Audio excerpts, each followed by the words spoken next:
Então, vamos começar com a palestra de hoje. E eu gostaria de apresentar a Vitória Maria Mendonça de Barros, formada em Ciências Sociais pela Pontifícia Universidade Católica de São Paulo, PUC-SP, pesquisadora das linguagens simbólicas e estudiosa da mitologia grega. Dedica-se ao estudo da filosofia com ênfase em Martin Heidegger e nas lógicas não clássicas que envolvem contradição e paradoxo. Coautora do livro As Faces Eternas do Feminino no Cinema e na Propaganda. Atualmente é coordenadora da Unidade de Ação e Gestão do Centro de Educação Transdisciplinar CETRANS, do qual é cofundadora. Vitória, então, comece a sua palestra falando para a gente o que você vai contar para nós. Eu vou contar uma história. O que eu vou falar hoje faz parte da série dos encontros transdisciplinares que acontecem todo final do mês. E o tema que nós escolhemos esse ano é Quem somos nós? Eu sou o que faço. E daí, a partir daí, que cada pessoa foi escolhida, foi para fazer a palestra do mês, ela vai fazer o seu quem somos nós e o que sou o que faço. Quer dizer, cada um vai fazer dentro da seu modo de ser e modo de pensar. Tá? E hoje, o que eu vou falar é buscando sentido no filme Entre Mulheres, a partir de uma análise heideggeriana. Para isso, eu vou ter que mostrar alguns conceitos, na realidade não são conceitos, são indicações fundamentais, porque o Heidegger não usa a palavra conceito, porque para ele isso faz parte da metafísica. Então, eu vou falar algumas indicações fundamentais que ele apresenta, para depois poder falar do sentido que eu vejo, do meu modo de ver, o que eu vejo nesse filme. Tá? Então, na realidade, o que isso quer dizer? Para Heidegger, existem dois modos de pensamento e pensar. Para ele tem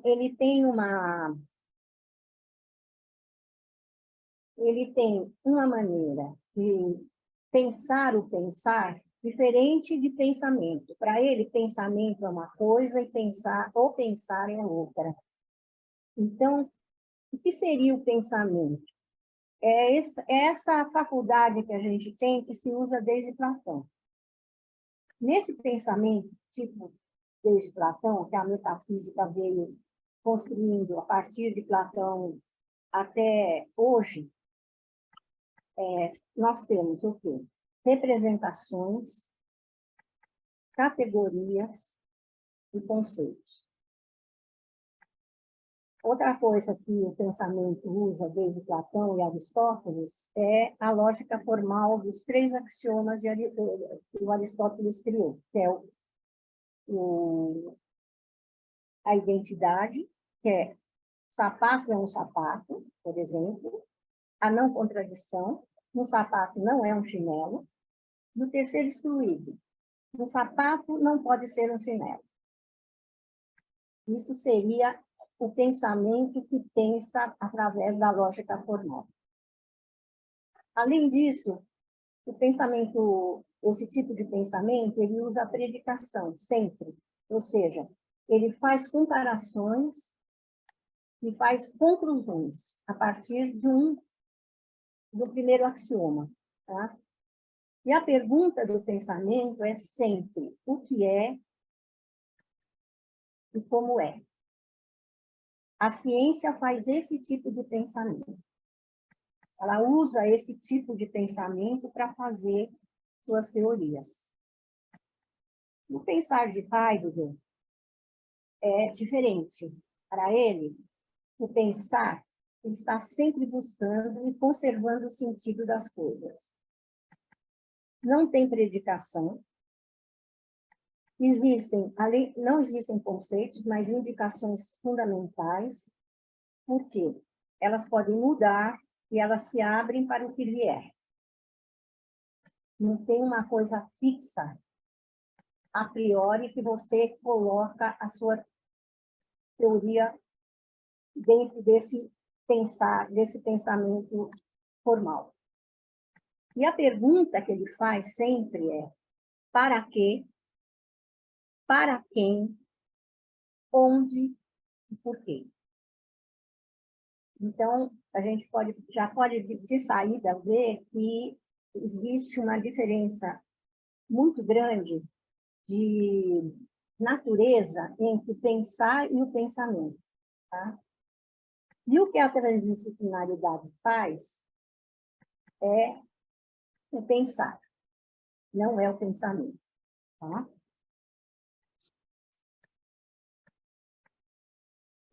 Para Heidegger, então, existem algumas, na realidade são 4, determinações fundamentais do ser do Dasein.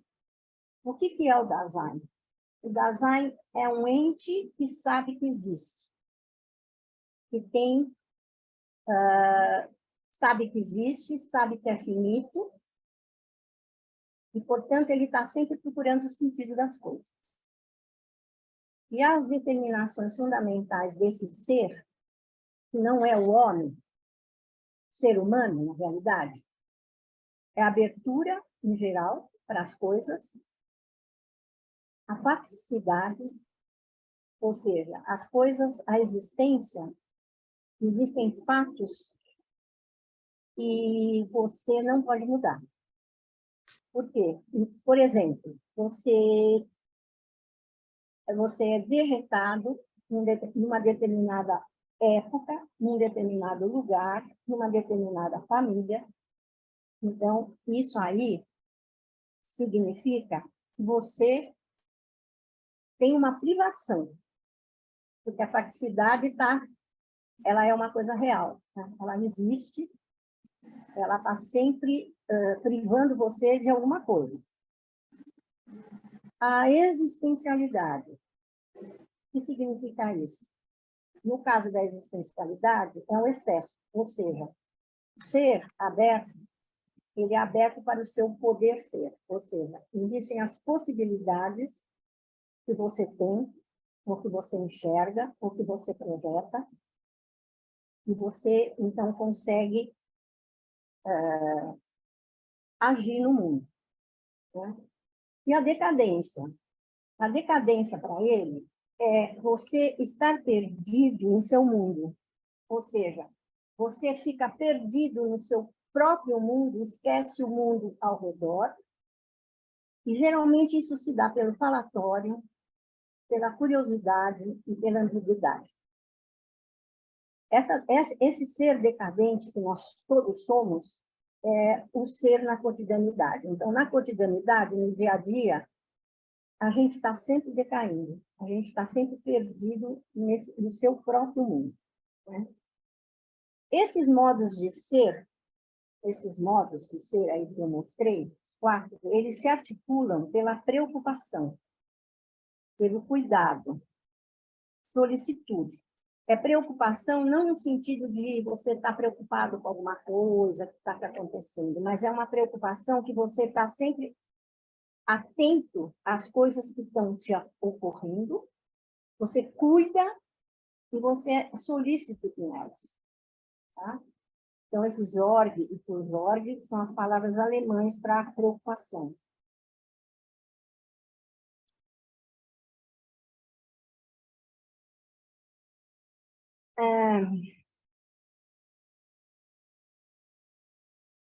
Então, o que seria, então, o Dasein? O Dasein, ele é o existencial e o existenciário se atualizando na temporalidade e na história. O existencial seriam os modos de ser próprios, os modos de ser mais próprios. E o existenciário é o que é comum, é a cotidianidade, é o que existe na cotidianidade. Então, os dois fazem parte do Dasein, e os dois se atualizam na temporalidade e na história. Na temporalidade de cada um, e na história de cada um, e na história geral também. O Dasein é uma estrutura fundamental, universal do ser, e não se confunde com o ser humano. O Dasein é sempre meu ser aí. É uma singularização. Então, o Dasein é uma estrutura universal, mas cada pessoa tem seu próprio Dasein.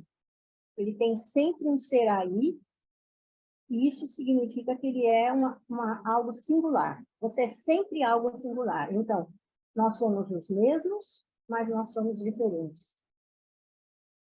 O conceito de ser humano na história aparece segundo o pensamento da época. Por que ele não gosta desse ser humano? Por quê? Humanismo e ser humano, conforme a época histórica, e depende da ideologia, você tem um conceito de ser humano. Então, por exemplo, tem um conceito, por exemplo, em Roma Antiga, que você ou era cidadão ou você era escravo, né? Então, o que isso significa? Significa que esse conceito de humano, ele está muito condicionado à época que ela aparece. Ou então, o ser humano, na nossa, mais o ser humano, por exemplo, na nossa época, principalmente na época da metafísica, o ser humano é um ser racional que tem corpo, alma e espírito. Ou então ele tem corpo e espírito, ele tem corpo e alma. Tá? Então, isso significa que o ser humano, ou o humanismo de cada época, é determinado pela ideologia e pelo modo de pensar dessa época. E o Dasein é uma coisa neutra, ele existe em qualquer época histórica, porque ele tem uma estrutura, e essa estrutura é sempre igual. Né? O Dasein, em sua abertura, ele é constituído por disposição, compreensão e discurso, a linguagem. Então, ele se articula porque ele está disposto a isso, porque ele compreende e porque ele fala. A vida prática, ela se expressa em 3 domínios ou modos de ser do Dasein. Os modos de ser do Dasein são ser no mundo, é o mundo onde fui lançado, o meu entorno. Ser com os outros, as relações com os outros entes, sejam eles pessoas ou outras coisas. Tudo que está ao meu redor. E o eu no mundo, ou self-truth, que tem uma história e a história. Então, o interior e o exterior, o mundo lá fora, é parte do que está aqui dentro. O Dasein, ele se encontra com o seu próprio mundo via dois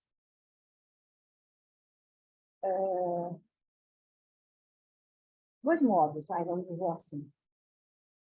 Ele se articula, então, ele encontra esse próprio mundo, quer dizer, esse mundo do self, quer dizer, o mundo do eu, por meio de uma tonalidade afetiva, de uma ressonância. É quando ele percebe a gratuidade do mundo e pelo fato de se encontrar vegetal. Essa tonalidade afetiva, essa ressonância, é uma ressonância com as coisas, com os fatos, com a vida, com a existência. Portanto, é um chamado do ser. Outro modo é pela compreensão. Por sua vez, é um modo de existir que revela ao Dasein o sentido da sua existência. Nesse modo, ele descobre suas possibilidades.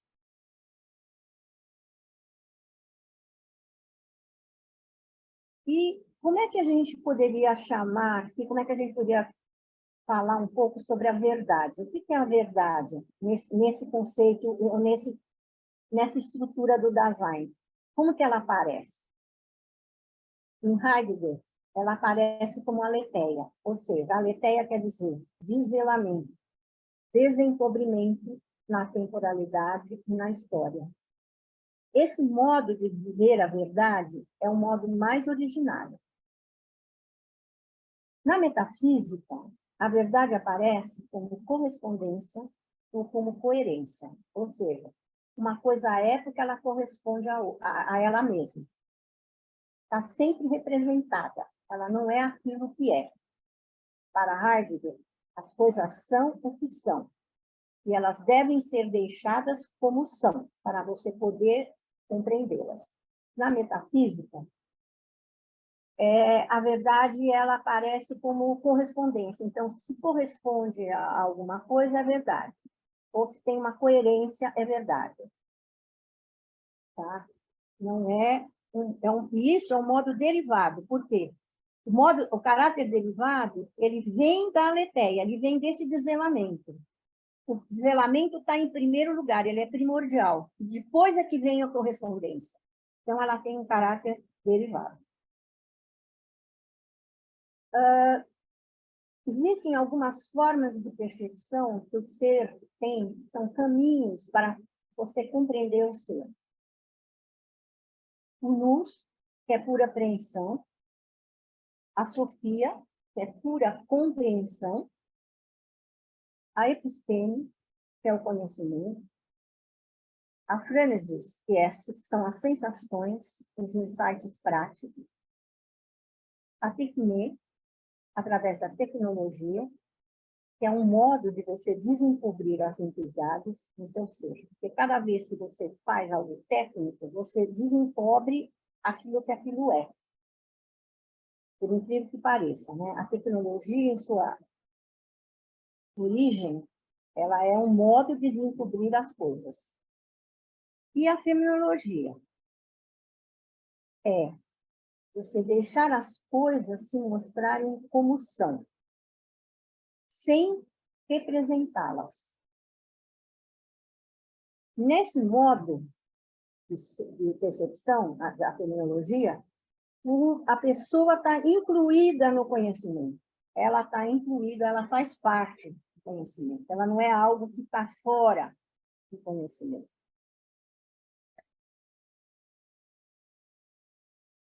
E qual que é o sentido de ser? O modo de ser, antes de mais nada, o que é ente? Existe o ente, o ser doente e o ser. E ainda tem o ser. O ente é tudo que é. Aquilo que é, como ele aparece. Como ele está à vista. Como a gente... ele está presente à vista. Então, você vê como ele é presente à vista. O ser, ele tem algo a mais, vamos dizer assim. Porque ele é como se ele fosse o que preenche esse ente. Como é que esse ente é? Isso faz parte do ser desse ente. Né? E o ser seria aquilo que, vamos supor, ele é aquilo que é difícil de explicar, mas o ser é uma coisa experiencial. É algo que você experimenta, é algo que você experimenta de vez em quando, não é uma coisa que você experimenta sempre, em determinadas ocasiões você consegue vê-lo, experimentá-lo, não é nem vê-lo, experimentá-lo. Então, o modo de ser doente, que é denominado Dasein, que o Dasein é um ente, mas é um ente que sabe que existe. É um ente que sabe aonde ele pertence, não é? Então, o Dasein pertence ao entender, o sentido e a interpretação. Então, quando a pessoa é um Dasein, ela sabe o que ela faz, ela entende, ela vê o sentido e ela interpreta isso. O sentido de ser só acontece se existir um entendimento de ser é. Ou seja, eu só posso ver o ser das coisas se eu sei como elas são, se eu sei que elas são. Então, o ser é o ente. Se eu sei que o ser é, eu sei como ele é, eu consigo ver o sentido desse meu existir, né? E, portanto, eu consigo ver o ser daquele ente. Esse entendimento do ser ele é pré-ontológico e pré-lógico. O que quer dizer isso? Não vai depender da razão, do raço. Ah, esse ser, ele é branco, ele é comprido, ele é extenso. Isso seriam as categorias. Porque o sentido quando você apreende alguma coisa, é como se o logos que você possui é um recolher e fazer uma síntese daquelas coisas, daquilo que você vê, não é? Então, o logos é muito diferente de razão. Não tem, o logos é uma coisa, a razão é outra. A razão, ela raciocina com aqueles modos que eu falei lá no começo, os modos de identidade, não contradição, o pensamento lógico, que tem dedicação, não é? E o logos, ele vê as coisas como elas são, e ele vê no modo de recolher. É como se ele recolhesse as coisas e compreendesse essas coisas que ele vê. Então, a realidade se encontra numa determinada conexão de fundamentação entre o Dasein, o mundo e a utilizabilidade. Ou seja, o Dasein, então, o Dasein, ele tem um mundo do seu lado, ele vive num mundo, determinado mundo, e tem também as coisas com as quais ele utiliza, e que ele conhece, que ele sabe. Esse conhecer do útil, do utilizável, é uma coisa que é como se você visse as coisas que estão presentes à mão. Então, por exemplo, o Heidegger dá sempre o exemplo do martelo. Todo mundo, quando pega um martelo, se ele viver numa cultura ocidental, ele sabe que o martelo é para martelar. Por que você usa o martelo? Aí é uma coisa pré-dada. Quando você nasce, você já começa a viver naquele lugar e você já começa a aprender as coisas que são úteis e que você utiliza. O que você usa sem pensar. É algo dado. Então, o Seraí, que seria o Dasein, a tradução para o português é Seraí. Não é uma tradução boa, mas é a única que nós temos. Então, é essa aí que a gente usa quando fala em português. O Dasein é uma palavra alemã, que quer dizer o Seraí, mas é um sentido de um Seraí. Né? Seraí, assim, é apenas uma boa tradução alemã de existência. O emergir a partir de si e se encontrar fora do ente. O aí não significa um aqui e um lá, de algum modo, determinável a cada vez, mas sim a clareira do ser mesmo, cuja abertura só arranja um espaço para cada aqui e lá possível. E o erigir do ente em uma obra, um ato, um sacrifício histórico. O que quer dizer isso? O aí, ele não é quando você fala aí, esse aí do ser aí, não é um aí e um acolá ou um lá. Ele é um modo de ser muito que tem uma estrutura comum a todas as pessoas, né? A todos os entes, vamos chamar assim, e ele está sempre na abertura do que é possível, aqui e lá. Tá? E ele também pode erigir uma obra, um ato e um sacrifício. Por exemplo, história. Isso aí seria um exemplo de um erigir muito, muito grande, né, que a pessoa faz. O ser se sensia como acontecimento apropriador no aí. O ser seria, então, você pode dizer que o ser, ele sempre acontece, ele sempre aparece, se essencia, quer dizer, ele sempre fica ali presente para você como acontecimento apropriador no aí. Ou seja, é algo que aparece, que acontece, que é algo que é como se fosse um advento de algo, e esse algo, ele aparece na vida das pessoas por uma fenda. E ela vai se revelar, então, como a verdade possível para o ente, e isso exige dele disposição, exige dele. Nossa, agora tem um negócio preto aqui na frente que eu não consigo ler, minha Nossa Senhora. Sai daqui, filho. Nossa, parecida. Nossa, e agora? Eu pôr ele aqui. Ah, eu posso pôr ele aqui em cima. Olha, eu posso ler para você, Não, caso você não eu pus ele consiga. em cima agora. Agora a gente pode pôr ele em Então tá bom. cima.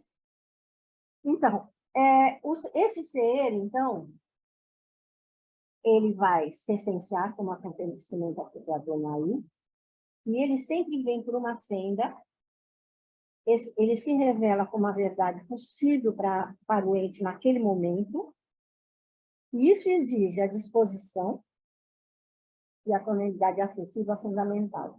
Ou seja, eu tenho que me afetar com isso, não é afetiva no sentido de emoção. Eu preciso estar afetado por aquela tonalidade para mim poder ouvir aquilo, para mim poder ver aquilo. E isso, esse fato, esse acontecimento apropriador, quando ele aparece, ou quando ele ocorre, ele sempre ocorre, né? Ele vai inaugurar e fundar uma nova realidade. Existem muitos acontecimentos apropriadores na história, existem acontecimentos apropriadores na história de cada pessoa. Né? E o ser está presente como algo que paira, né? Ele aparece. A gente tem que ouvi-lo, a gente tem que percebê-lo. E daí, quando você percebe, você vê que ele inaugura uma nova realidade. E, às vezes, até funda uma nova realidade, porque é uma coisa que o acontecimento apropriador, ele sempre funda, no sentido que ele dá fundamento para uma nova realidade. Nossa, agora ele não quer mudar, gente. Só porque eu pus aqui em cima, acho que sim.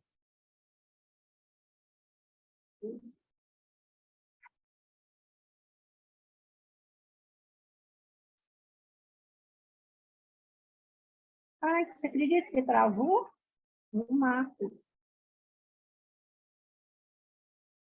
Peraí.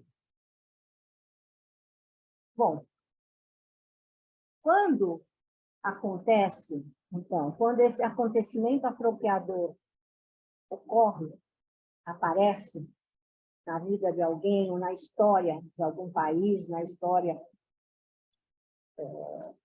do mundo, ele é como se ele criasse, ou ele trouxesse um construir, e esse construir significa permanecer e morar. Construir significa, originariamente, habitar. O que diz então eu sou? Eu habito, tu habitas. O modo como tu és e eu sou, o modo como somos homens sobre esta terra é o habitar. Ser homem diz, ser como mortal sobre esta terra. Agora eu vou ler uma citação. A antiga palavra bauen, construir, a que pertence bin, sou, responde, isti bin, tu bist. Eu sou, tu és. Que significa, eu habito, tu habitas. A maneira como tu és e eu sou, o modo segundo o qual somos homens sobre essa terra é o baal, o habitar. Ser homem diz, ser como mortal sobre a terra. Diz habitar. A antiga palavra baum, construir, porém, significa ao mesmo tempo proteger e cultivar. A saber, cultivar o campo, cultivar uma vinha. Construir significa cuidar do crescimento e, por si mesmo, dar tempo aos seus frutos. No sentido de proteger e cultivar, construir não é o mesmo que produzir. A construção de navios, a construção de um templo, produz, ao contrário, de certo modo, a sua obra. Em oposição ao cultivo, construir quis edificar. Ambos os modos de construir, construir como cultivar, cultura, né? No sentido de cultura, e construir como edificar, construções, estão contidos no sentido próprio de Baum, isto é, no habitar. No sentido de habitar, ou seja, no sentido de ser e estar sobre a terra, construir permanece, para a experiência cotidiana do homem, aquilo que desde sempre é. Uma linguagem diz, de forma tão bela e habitual. Isso está em Ensaios e Conferências, página 127. E eu estou falando sobre esse habitar e construir, porque nós vamos ver que no filme Entre Mulheres, elas conseguiram fazer um habitar. E por isso que eu pus essa palavra aqui para vocês. Então, Entre Mulheres, a direção e roteiro é de uma mulher, Sarah Polley, foi feito em 2022.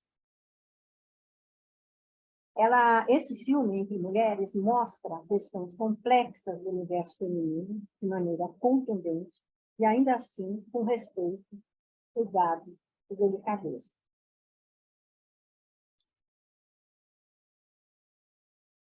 O que fazer? Decidir como? Para quê? O filme apresenta um grupo de mulheres que aparentemente vive numa época antiga, diante de repetidas agressões, concluindo que precisa decidir entre não agir, ficar e lutar, ou fugir, em nome da possibilidade de um futuro. Então, elas estão no mundo, né, no mundo delas, elas têm um mundo próprio, porque elas moram numa comunidade religiosa, né? Então elas têm um modo de habitar X, né? E quem vai ver o filme depois vai perceber. E nesse filme, o tempo todo, é uma conversa delas sobre o agir, não agir, não fazer nada, ficar e lutar, ou fugir. Porque elas eram constantemente agredidas, inclusive sexualmente, pelos homens. Essas são as mulheres que a gente vê. Você vê, elas são singulares, apesar de fazer parte do Dasein. Cada Dasein aí é um Dasein próprio. Cada um teve uma história, apesar de morar no mesmo lugar, né? E cada uma vai reagir na conversa de uma determinada forma, né?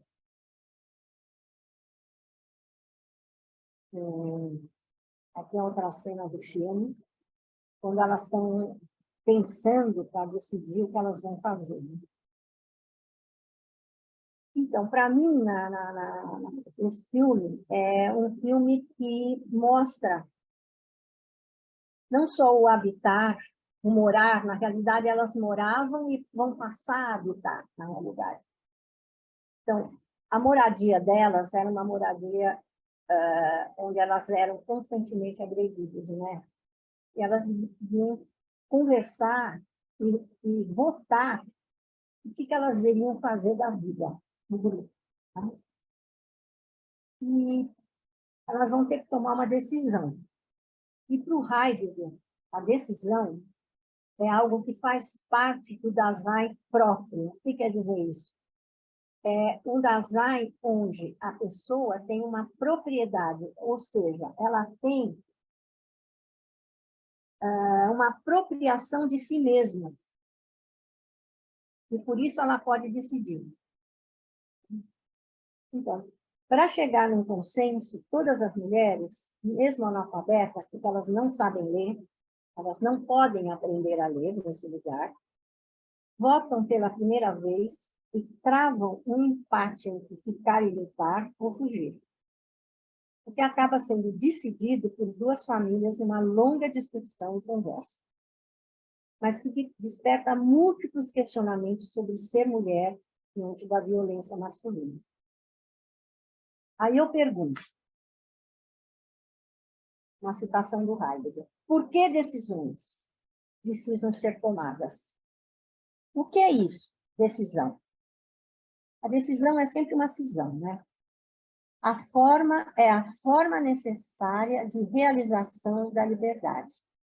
Eu só sou livre se eu faço decisões, se eu tomo decisões, sejam elas quais forem, né?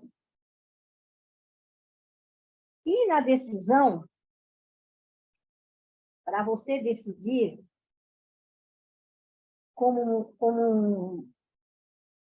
que faz parte da propriedade daquela pessoa, que se apropria de si mesmo, segundo Heidegger, compreender é a ação e assunção da insistência, que suporta. A insistência é do âmbito do homem, fundado no seraí. Ou seja, a insistência, quando ela é fundada no seraí, ela vai exigir desse Dasein algumas qualidades. A força. Não o cego furor, mas a maestria da outorga livre dos mais amplos campos de jogo, do ultrapassar-se criador. A decisão. Não uma teimosia enrijecida, mas a segurança do pertencimento ao acontecimento apropriador, à entrada dos desprotegidos. Ou seja, a decisão, ela não é uma tomada por causa de uma teimosia, mas você tem uma segurança que aquele acontecimento apropriador, mesmo que você está no desconhecido e no desprotegido, é lá que você tem que ir. A suavidade. Não a fraqueza da complacência, mas o despertar dadivoso e resguardado, do sempre estranho, do registro do nunca visto, que articula todo o criar ao seu essencial. Então, a suavidade não quer dizer você ser fraco, ser bobinho, mas ao contrário, você tem que escutar o ser traz para você. A simplicidade. Não o confortável nem o tosco, no sentido do não dominado e desprovido de futuro, mas a paixão pela necessidade do uno, pela necessidade de abrigar a inesgotabilidade do ser na guarda doente e não largar a estranheza do ser. Então, o ser é sempre estranho. Ele nunca é um confortável que vem para a sua vida. Ele sempre traz algo novo. E, portanto, parece que o ser homem não gosta de coisas novas. Ele resiste, né? Essa é uma citação, algumas partes são citação que estão nas contribuições à filosofia. Depois eu coloquei a bibliografia. Entre mulheres, é sensível e denso. Aborda a fragilidade criadora da força, mesmo quando mulheres são mantidas acuadas e abusadas repetidamente. No filme, o que aparece é o estupro. É você ser degradado.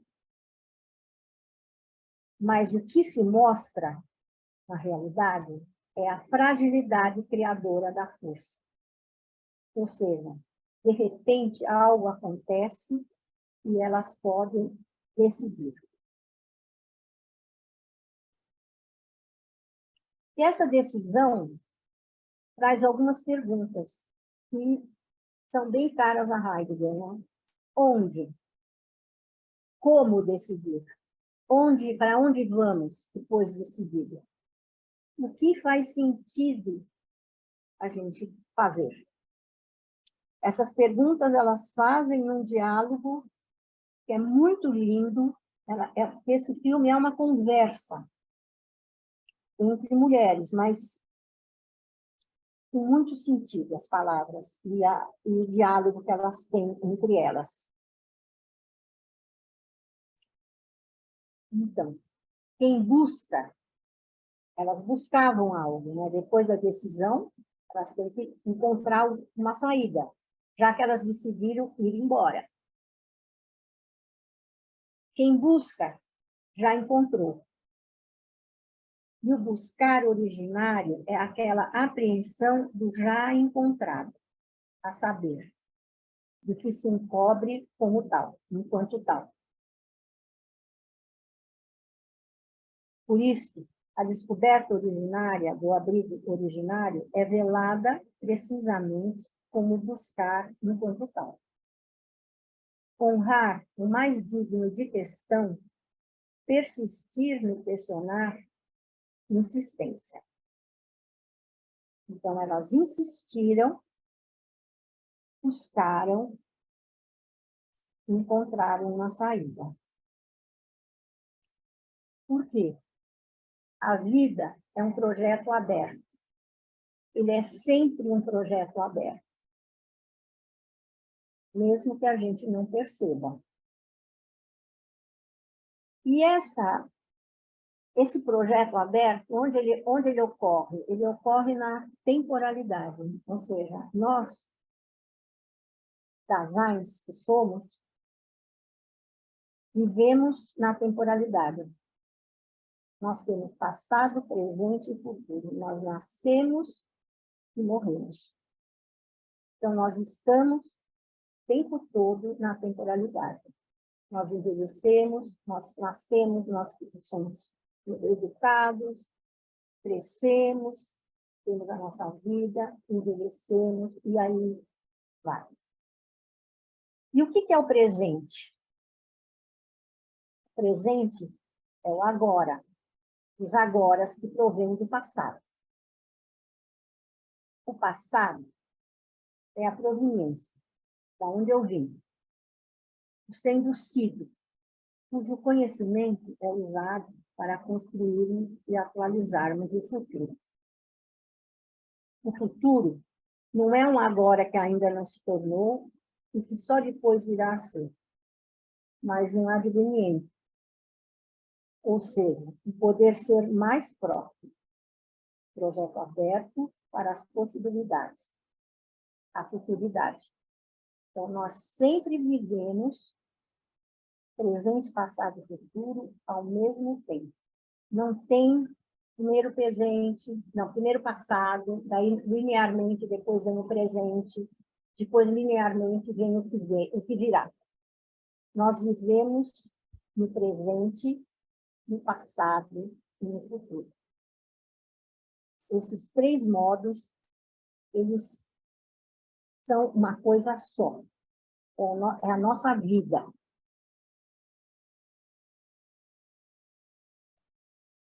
É isso, gente. Não sei, agora... Deixa eu parar aqui, peraí.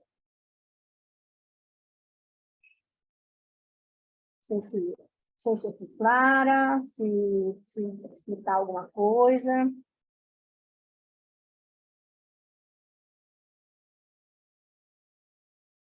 Obrigada, Vitória. Muito lindo. Eu acho que foi claro. Ô, Vitória, Para quem viu o filme, eu acho que percebeu um pouco, talvez, a minha intenção, o sentido que eu vi nesse filme, né? Não sei, eu acho que Quem não viu tem que ver, e depois vocês veem de novo a palestra. A gente vai estar gravando, então, tudo bem, eu acho que daí acho que fica mais claro, assim, talvez. Ô, Vitória, Vitória, eu queria perguntar Fala. uma coisa. Posso perguntar? Pode, fala. Sim. Uma das fotos que você mostrou das mulheres, duas fotos me impressionaram muito. Na primeira, quando aparecem todas elas, eu fiquei muito tocada pelo olhar delas, porque o olhar delas tinha muita dor, muita dor, e assim, e não tinha ainda coragem. E na segunda foto que aparecia todas elas, tinha muita, assim, no olhar delas, na fisionomia, tinha muita decisão. Mas eu queria saber duas coisas que me ficaram assim. Qual o lugar da dor nessa caminhada dessas mulheres, com relação ao pensamento heideggeriano? E a outra coisa é o seguinte, que eu queria perguntar quando você já estava no fim da sua fala, que você falou no passado, na temporalidade, né? Se você pudesse explicar um pouquinho melhor a diferença da temporalidade na metafísica e a diferença da temporalidade para Heidegger, porque parece que eu vi no olhar daquelas pessoas era o momento presente, é como se o momento presente tivesse a proveniência e a futuridade. Mas eu não sei, eu queria se você pudesse explicar um pouquinho melhor isso, eu acho que... Então, Inclusive, porque eu não vi o filme. então, a dor, para Heidegger, a dor, o sacrifício, a abdicação que ele fala, são motivadores para você, até para você perceber um acontecimento apropriador. Muitas vezes, o acontecimento apropriador vem por causa que você teve uma dor e compreendeu, porque não é só ter a dor, você tem que compreender o que essa dor significa, o que sentido tem essa dor, né? O que é isso? No caso delas, eu acho que elas tinham sido constantemente estupradas, anonimamente, inclusive. Elas tinham filhos que não sabiam de quem eram, quer dizer, era uma situação muito dramática, que era carregada de dor. Todas elas tinham uma dor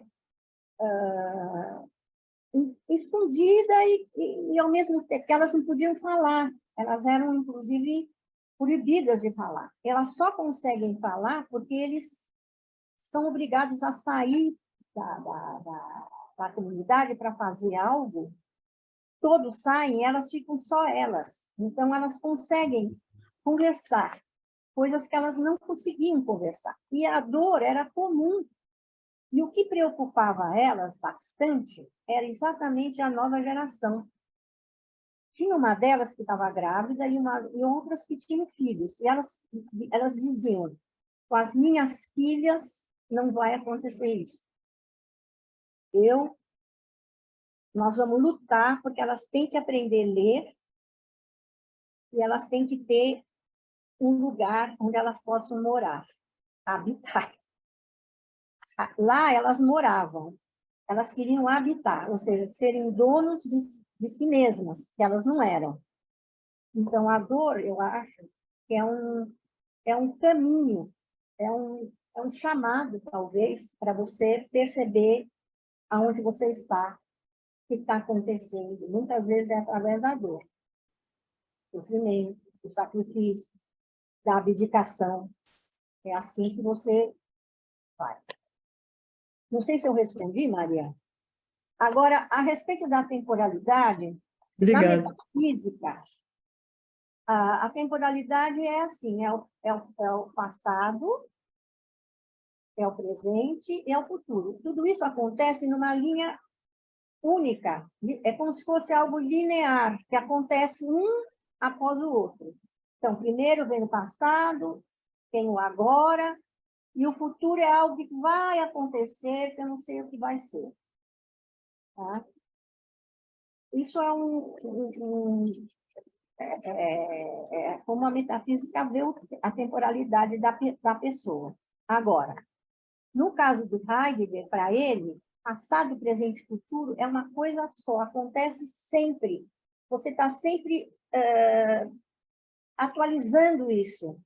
Não é algo que aconteceu no passado, depois vem o que está acontecendo agora, que vem do passado, depois você vai ter o futuro que vai vir. Tudo isso é ao mesmo tempo. E o futuro, o que quer dizer esse futuro? Futuro são as possibilidades que você vê que podem acontecer, que você pode ter, que a vida está te oferecendo. Né? Isso seria o futuro. Ele fala muito de futuridade. Futuridade é sempre o tempo presente. Presente é sempre futuro. O que você está vivendo é sempre futuro, porque você está sempre projetando algo, e esse projetar algo em novas possibilidades, aquilo que você está recebendo, você está sempre no futuro. Você não está nem no passado e nem no presente. Ou seja, os três são uma coisa só. Não sei se eu respondi, Maria. Oi, eu poderia Então, falar. ficou claro assim, né, que futuridade. Peraí, tem uma pessoa... Futuridade. A Luísa quer quer falar. falar. Obrigada. Fala, Luísa. Desculpa, Maria, te interromper. Pode terminar, se quiser. Eu só queria agradecer. Ah, tá, desculpa. Não, eu queria falar que eu gostei muito na hora que você falou da questão do você querer algo e você buscar já é tipo uma... Você meio que já entendeu, você já alcançou esse algo. Eu achei super legal, porque realmente no filme eu sinto que elas, quando elas percebem que elas precisam dessa ajuda e que elas precisam sair disso tudo... Desculpa, gente. É muito bonito. E também eu acho uma coisa muito legal do filme, importante, é o diálogo, né? E como, por mais que muitas não concordem uma com as outras, todas estão lá para cuidar tipo, delas, assim. Eu acho isso muito legal também, e eu queria ressaltar. Muito lindo, Luizinha. Minha neta, tá, gente? Viu o filme comigo. Então, tem mais Vitória, alguma coisa? Fala. não, seria bom só dizer que esse filme, só com a qualidade dos atores, né, que eles conseguiram reunir, porque a expressão delas vai muito mais, vai além de uma história contada, né? Tem uma dose de emoção em cada uma que elas passam, que fazem o filme ser tão bonito como ele era. É isso mesmo. Né? Elas têm uma força que elas descobrem essa força naquele momento onde elas conseguem conversar. Elas percebem que elas têm uma força que elas podem decidir por algo diferente do que já estava acontecendo com elas, entendeu? Ou seja, aquela conversa de vários dias, inclusive porque elas não sabiam ler, então tinha o professor, aquele homem que aparece, é o professor, que anota as coisas e a votação. Por quê? Ele não como se diz, elas não sabem ler, mas tem uma delas que começa a fazer uns desenhos na parede, dos diversos momentos, porque elas não sabiam ler. Então, elas pensam, eu acho que elas falam muito isso do futuro. O Fernando está fazendo uma pergunta aqui. Tem. Fala. Como você vê essa noção de tempo? Passado, presença, futuro e a função contemplativa humana. Sim. A contemplação aí para Heidegger é muito importante. Para ele, você só esse pensamento que eu falei no começo, ou pensar dele, tem uma palavra alemã que quer dizer isso aí, que é Besinnung, que quer dizer, foi traduzido em inglês, meditation, mas a gente sabe que não é meditation. A gente sabe que Besinnung quer dizer procurar e conservar o sentido das coisas, da vida, das coisas. Tá? Então, eu acho que assim, a contemplação, no caso do Heidegger, foi muito, muito, muito... Ele mesmo era um contemplador, entendeu? Porque ele via essa contemplação através não só da arte, como da poesia, né? E também das conversas, do caminhar pela floresta, isso ele tinha muito, né? Então, ele fala muito da contemplação. A contemplação é o único modo que você tem para realizar esse pensar. É o pensar poético que ele fala. Esse pensar meditativo é um pensar poético. Está sempre buscando o sentido das palavras, o sentido das coisas. Então, eu acho que para a vida humana, essa contemplação, ela ajuda você a perceber aonde você está, aonde você pode chegar. Ô, Vitória, Fala. você falando, né, dessa reunião delas, que elas ficaram assim conversando, não é? E para decidir para onde iam, e essa pergunta do Fernando sobre a contemplação me remete a o que aparece é o estupro, o que se mostra é a fragilidade criadora da força, porque nessa conversa, e vamos dizer, nesse papo, entre aspas, que levou uma contemplação, peraí, vamos, porque elas foram e voltaram várias vezes nisso, não é? Então, aí vai se desencobrindo, ver se essa minha percepção está correta, foi se desencobrindo aquilo que aparecia num primeiro momento, mas quando elas vão assim aprofundando, né, nesse poço que é escuro, né, de sentidos, quais são os sentidos, né? Quer dizer, o que faz sentido, para onde vamos, como, o que vamos fazer, para onde vamos, é que elas vão descobrindo o que se mostra, não é? Exatamente. Porque o que assim, o que aparece é uma coisa, e o que se mostra é outra. E esse mostrar, a gente só percebe se a gente tiver muito, muito, muito num estado contemplativo mesmo. Se você estiver desatento, se você estiver na cotidianidade do fazer todo dia a mesma coisa, isso, para elas, nunca elas teriam conseguido chegar numa conclusão dessas. É porque elas saíram do cotidiano, à medida que os homens saem de lá, elas vão para um lugar onde elas conversam, não é? E elas começam a refletir sobre a vida delas mesmas, né? O que era aquilo que elas passavam, e se elas tinham... Por que aquilo acontecia, né? Então, muitas vezes o que aparece não é o que se mostra. A gente tem que ver, eu acho que a gente tem que procurar o que se mostra, não o que a gente vê.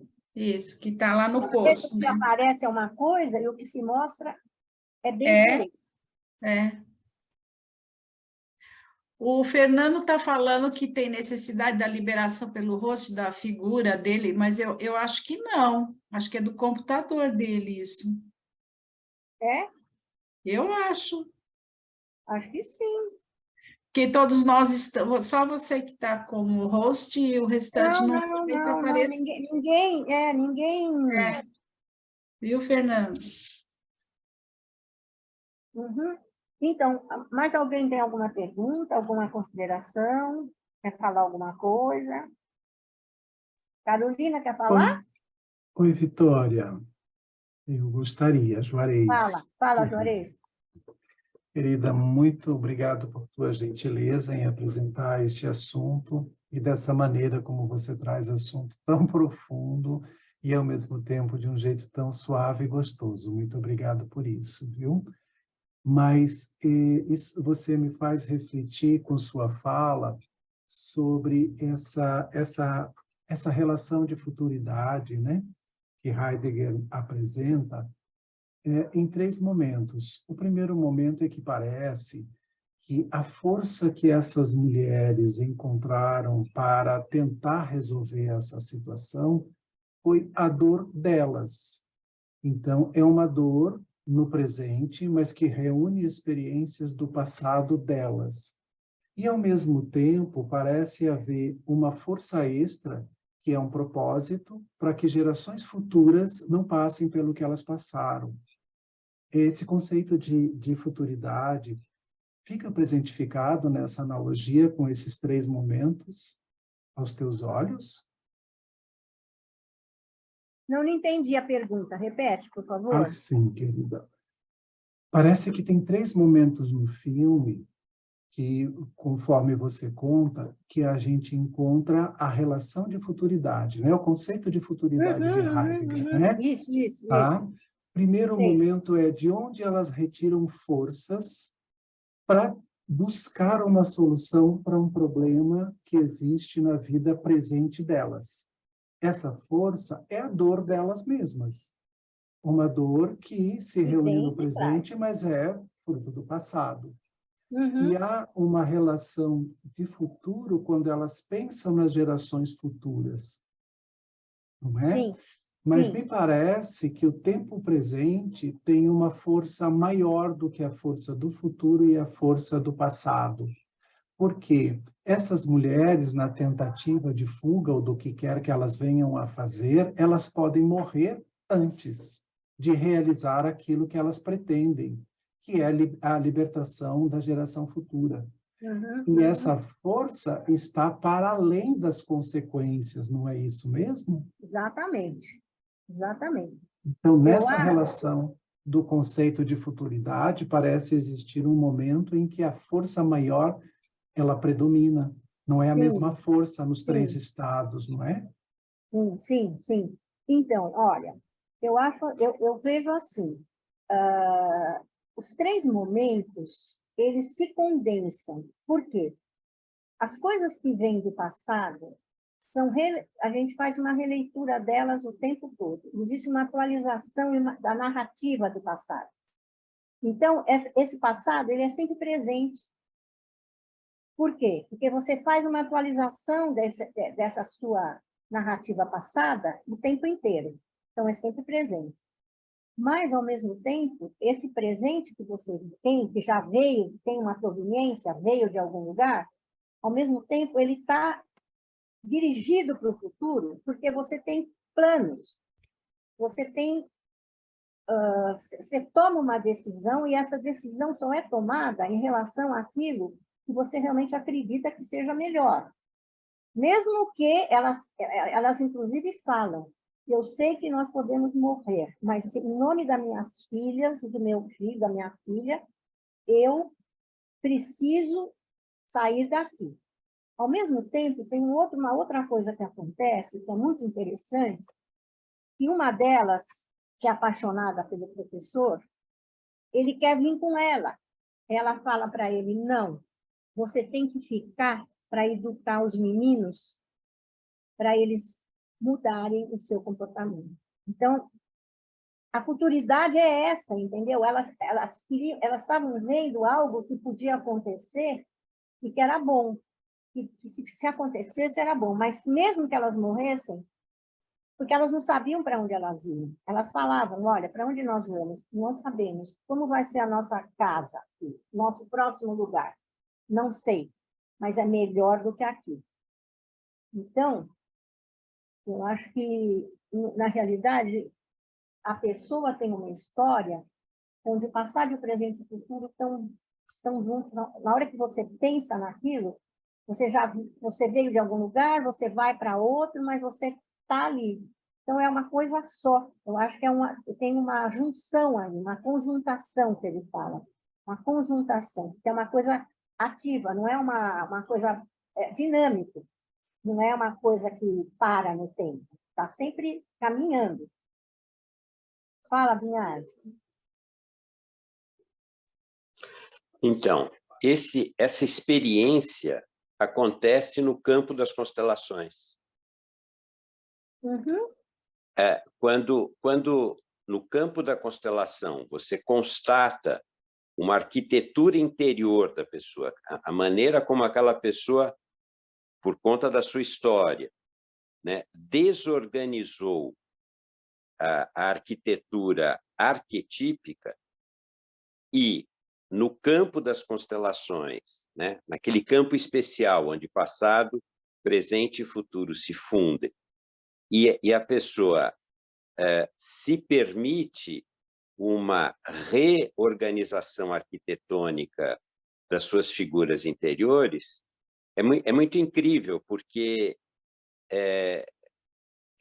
a transformação acontece, não só ali, acontece no sistema. Eu já tive situações em que um filho de 5 anos que estava apresentando uma situação grave, né, de desejo de morte, etc., né, o representante sente um vento, que não existia fisicamente, em função do que a mãe pôde liberar.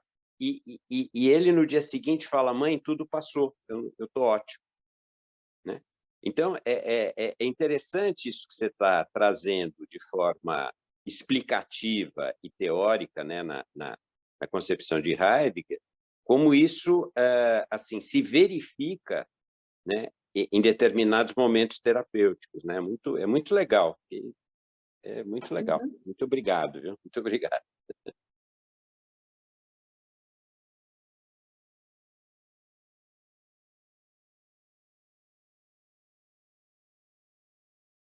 Alguém quer mais falar?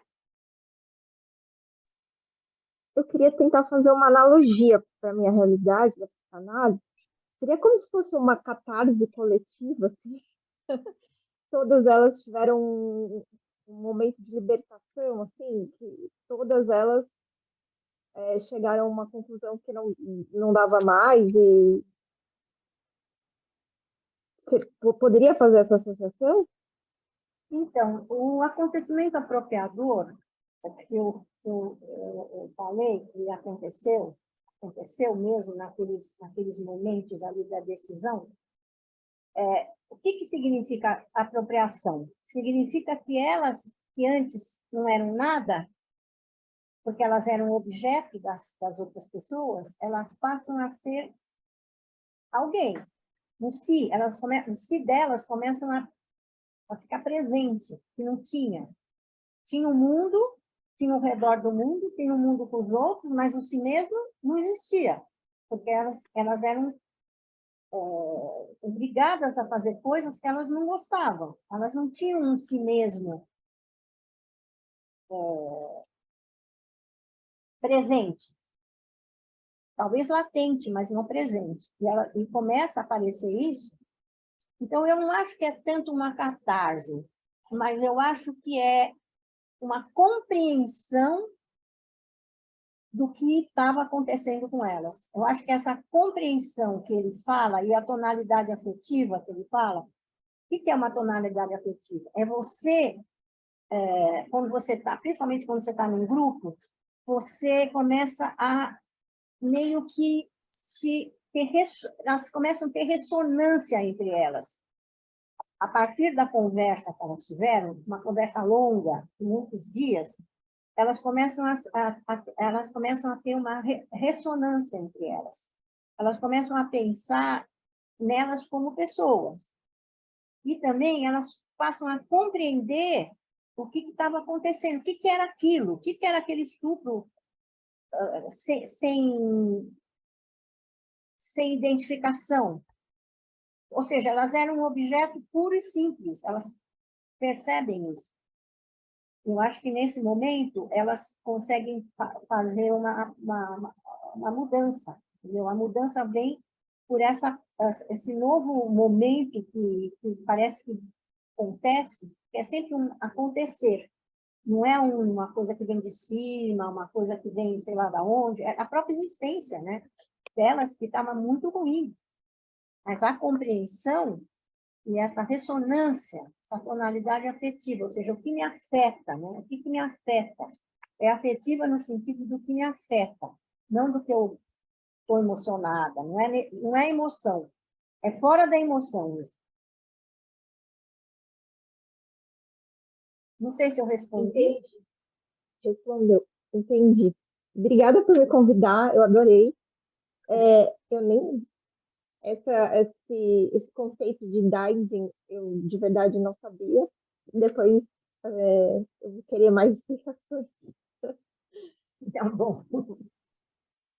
Vai ficar à disposição a gravação depois. Aí quem quiser rever, quiser... Eu vou passar o PowerPoint também. Vai ficar lá no YouTube. Então, né? Aí vocês podem ver a bibliografia também, se alguém se interessar de ler alguma coisa. Então é isso, não sei, gente. Tem mais alguma coisa?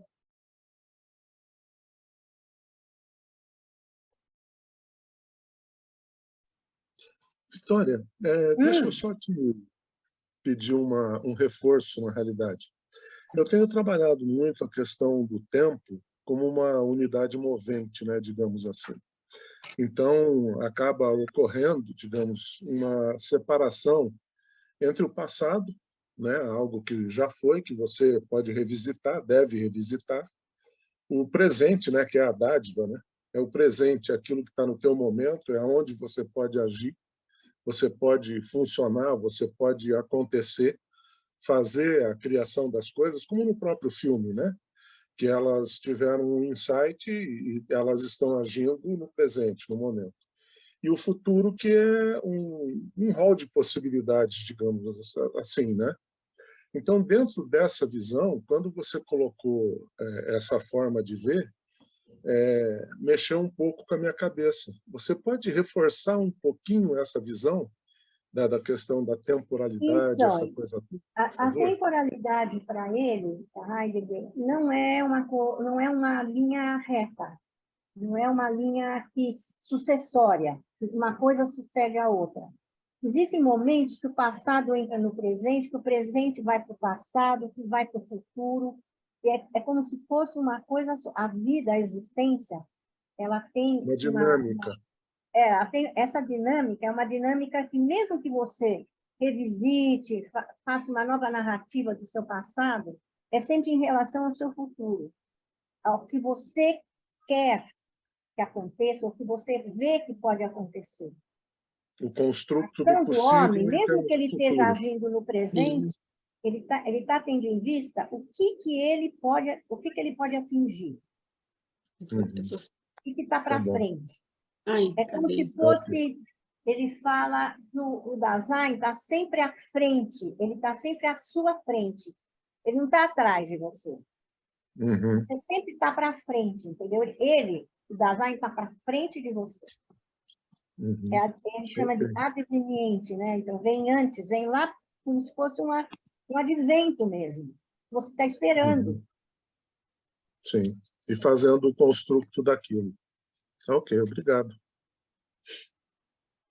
Eu queria perguntar uma coisa. Eu estava com dificuldade aqui de liberar meu microfone.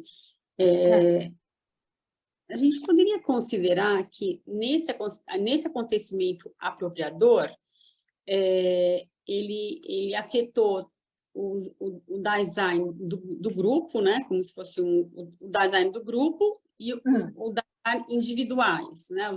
Individualmente, né? Agora, a força, como se fosse assim, esses acontecimentos apropriadores, quando são coletivos, eles podem, então, gerar, tem uma força geradora que afeta individualmente esses casais, mesmo que as pessoas, mesmo daquelas pessoas que não estão decidindo, que nem os homens ali não estavam decididos. Mas sim, isso vai reverberar nisso a partir dessa força coletiva, né? Sim, acho que sim. E a outra coisa é que assim, no filme, quando elas começam a diferenciar entre fugir e partir, né? Porque nessa coisa da decisão, né? Então, ao longo do diálogo e ao longo de ver direito esse acontecimento apropriador, ver que isso é um acontecimento apropriador, isso vai mudar, isso já aconteceu N vezes, mas naquele momento é o momento que ele virou um acontecimento apropriador, que ele já acontecia, é um fato que já acontecia, mas naquele momento, pela consciência, é isso, né? Que ele só se torna um acontecimento apropriador por conta dessa possibilidade, né? Da mudança, ou não? É isso mesmo. Não, é isso mesmo. Tanto que tinha, por exemplo, no caso, uma das mulheres que a decisão dela foi ficar. Sim. Ela não conseguiu dar o salto, vamos dizer assim. Ela ficou. Ela ficou em nome do passado dela. Sim. Né? Ela permitiu que a filha fosse, que já foi um passo bem grande, porque a filha estava meio que condicionada por essa mensagem dela, né? Então, e a gente percebe que essa que ficou tem uma tristeza, né? A que fica com uma tristeza, porque ela sabe que aquilo não vai ser uma coisa boa para ela. Mas ela não consegue dar o salto, porque ela era mais velha, talvez, não sei. Não sei qual era o problema, mas... Eu achei interessante eles colocarem essa pessoa que não aceita, que decide por não ir. Foi a única mulher que não foi, né? O resto foi todas. E ela fica, né? Né? Então, mas no caso, é aquilo que você falou. Na hora que aconteceu, esse acontecimento veio à tona, vamos dizer assim, mudou, a comunidade mudou. Não foi só, é o que você falou, não foi só elas que foram. Acho que as que ficaram também vai ser diferente, né? E para os homens, verdade. Os homens também, né? E tendo o professor como professor, né, que vai tentar ensinar as crianças, homens, a respeitar as mulheres, a ter outro tipo de comportamento, né? Isso já é E ele fica como uma abdicação, lembra? É uma abdicação dele, porque por ele teria ido. Mas ele percebe que seria mais... Como é que a gente fala a palavra? Seria mais benéfico ele ficar do que ele ir. Mas ali... Mesmo amando aquela moça, e meio que ele abdica do amor dela, né? Para poder ficar. E só para encerrar, para entender, que eu estava sem coisa aqui. Então, teria assim, o Dasein, que seria essa coisa do Dasein, essa parte individual, o Dasein no mundo e o Dasein no mundo com os outros. É uma coisa assim, quando... Não, é assim, o Dasein é composto de mundo, você no mundo, o ser no mundo, qualquer ente no mundo, e o ser com os outros, que isso é a estrutura fundamental do Dasein, é o ser com os outros e o ser si mesmo. Porque no filme fica bem claro, né, em termos de uma coletividade, né? Bem claro. Entendi. Muito obrigada. Obrigado. Obrigada. Valeu. Obrigada, Vitória. Foi muito lindo. Obrigado a todos. Um abraço. Tchau, gente. Tchau. Gravação, tá? Obrigado. Tchau. Obrigada, Vitória.